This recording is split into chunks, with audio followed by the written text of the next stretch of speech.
2 years ago, President Ruto visited Elementaita during the official opening of the Gilgil Technical and Training College. During this time, President Ruto promises the construction of Jogoo to Tangitano Road and Monanda to Kongases roads. This was a dawn to the people of Elementaita, putting in mind that they have been in distress due to the bad roads in the area.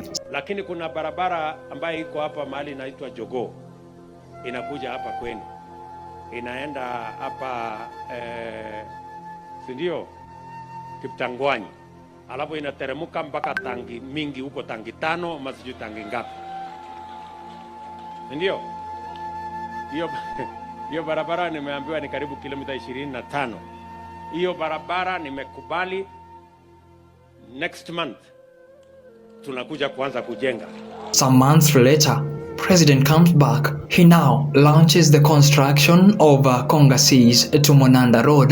The construction began, several kilometers constructed, but did the construction continue? Nimemwambia huyu contractor ambaye yuko hapa, hii barabara sasa tunataka itembee kwa kasi mpaka ifike kule Kiptangwanyi na iende mpaka Tangitano mpaka ifike Kanan, sindio?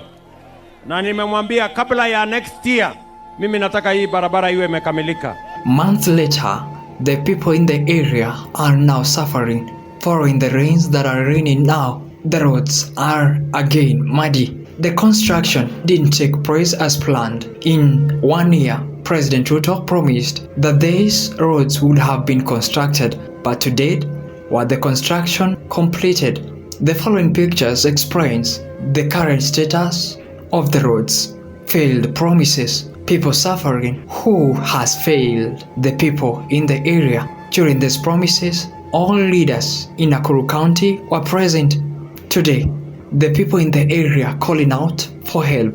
Who will help? Who will they run to? National government? County government? The question remains unanswered.